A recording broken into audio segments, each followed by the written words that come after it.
Hello, Grade 7 learners. Welcome to Thuma Mina Teaching. You are tuning into your first lesson for the subject Economic and Management Sciences in Term 4. EMS consists of three components: financial literacy, economics, and entrepreneurship. As you already know, this series of lessons focuses on the economic and entrepreneurship component of EMS. Take a look at Thuma Mina Teaching's YouTube channel for the series of lessons that focuses on financial literacy. And if you haven't already, please go ahead and subscribe to our YouTube channel, and remember, it is free. While you're at it, please make sure that you watch the entire video, because we usually have quizzes for you to take part in so that you can see if you actually understood everything that we taught you. I repeat, please make sure that you watch all the videos from start to finish. My name is Buitumelo Diale, and this is my contribution to Thuma Mina Teaching.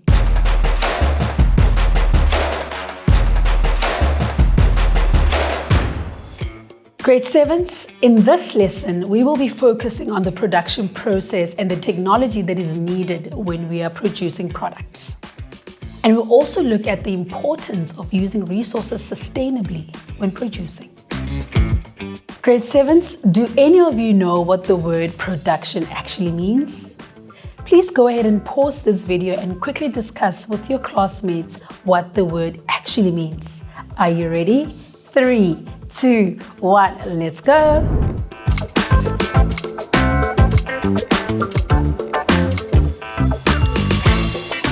Grade 7s, you are really smart. That's exactly what production is. Production is when the business uses raw materials to produce goods that can be sold to customers. Grade 7s, let's play a guessing game where you have to guess the product that's being produced. We are going to play a few clips that show a part of the production process of certain products. Are you ready for the first one? Let's go!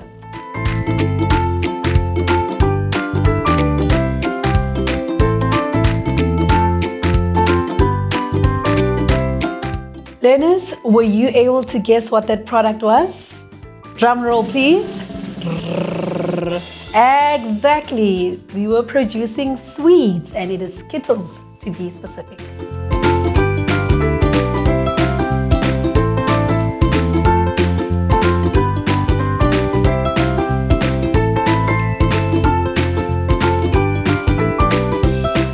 Great work, Grade 7s. I'm sure most of you were able to guess what that item was. And it's actually something that we all use every single day in our lives, at our homes, and even at school. It's the toilet paper. Grade 7s, you are doing great so far. Let's have a look at the last clip. I must say though, this one is a bit difficult, so think a bit harder, okay?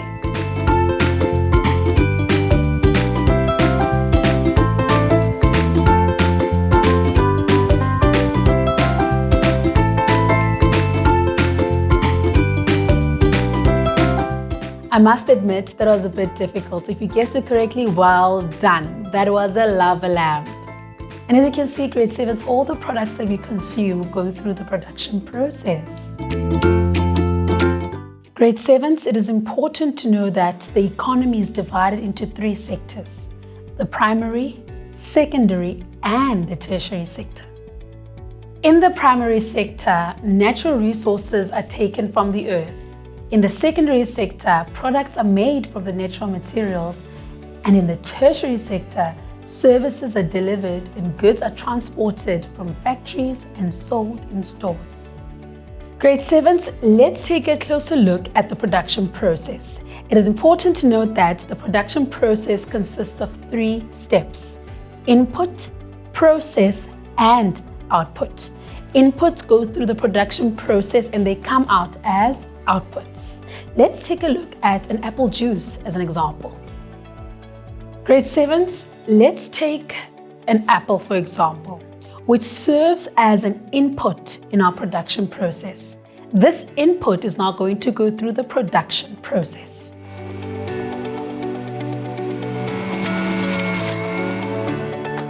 Once it has gone through the production process, it will come out as an output, which is our apple juice. The apple juice that you and I buy from our stores and consume.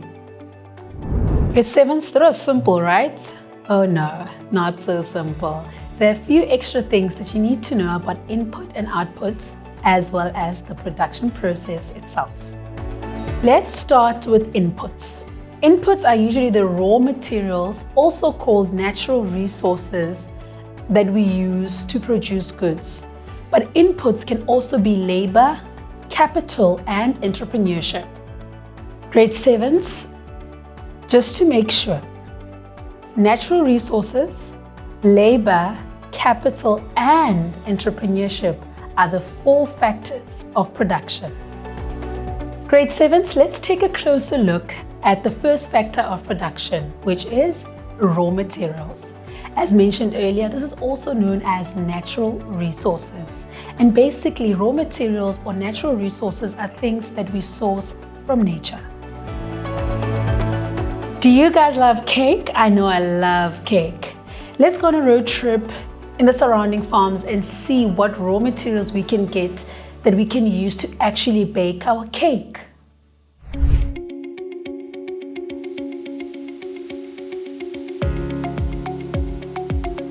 I've got the milk.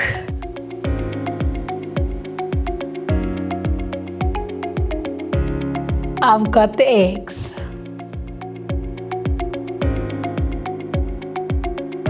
I've got the oil.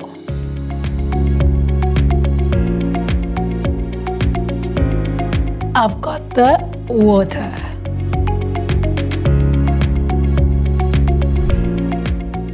Alright, grade 7s, we've got all the raw materials that we need. We can now go back to our factory where we're gonna have the production process and produce this cake, which will be our output.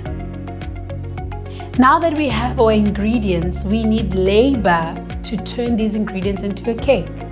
Labor can be defined as the work that workers do to produce these products. For example, a farmer needs to pick up the eggs, harvest the wheat and sunflower seeds. The baker mixes the eggs, flour, water, and the oil together. The baker then puts the mix into an oven to produce a yummy cake. In order to afford the natural resources and the labor, the business will need money. This is known as capital. Capital is the money that we use in the production process, but we can also use machinery or equipment as capital. The next vector of production is entrepreneurship, which we learned about in term 3. Do you still remember what an entrepreneur is? Well, if you're unable to watch these videos, please go ahead and watch the term 3 videos on entrepreneurship. But just as a way of recapping, let's quickly discuss with our classmates what an entrepreneur is. Are you ready? 3, 2, 1, let's go!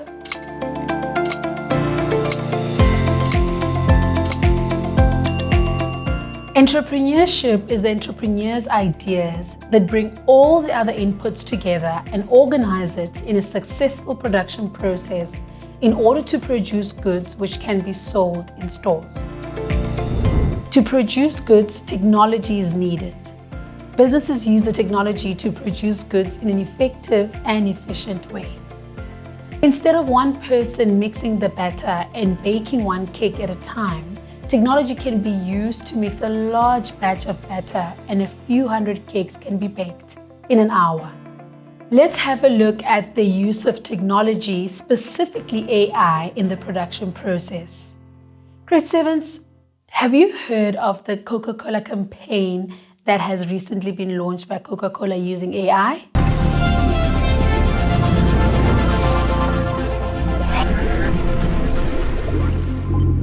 This limited flavor was co-created with human and artificial intelligence. Fans' perspectives from around the world, combined with insights gathered from artificial intelligence, helped inspire Coca-Cola to create the unique taste of AI Coke. It's clear that technology has a few advantages. Machines work quicker than people, they make fewer mistakes than people, they do not get tired and they do not get distracted, they do not get sick and they do not take leave. Grade 7, stop this video and quickly discuss with your friends different ways in which technology has helped make your life at school easier.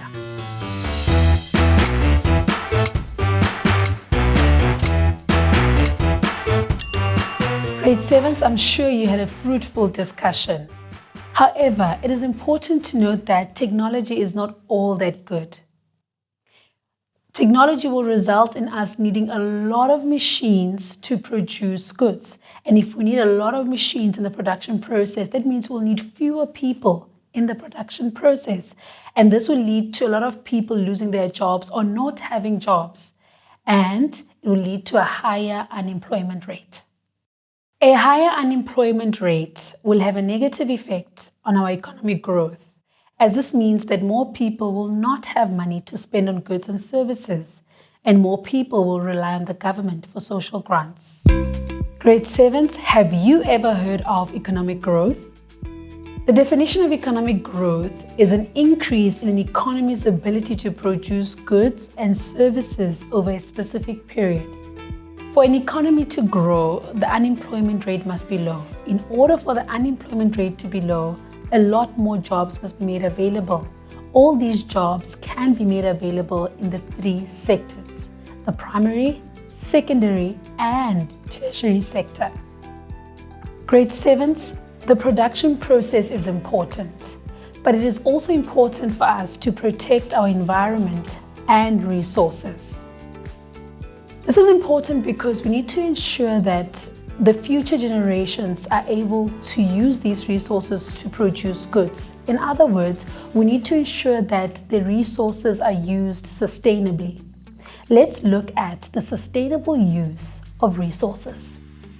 The sustainable use of resources means that we have to use the resources we have sparingly, and we have to try to reduce pollution.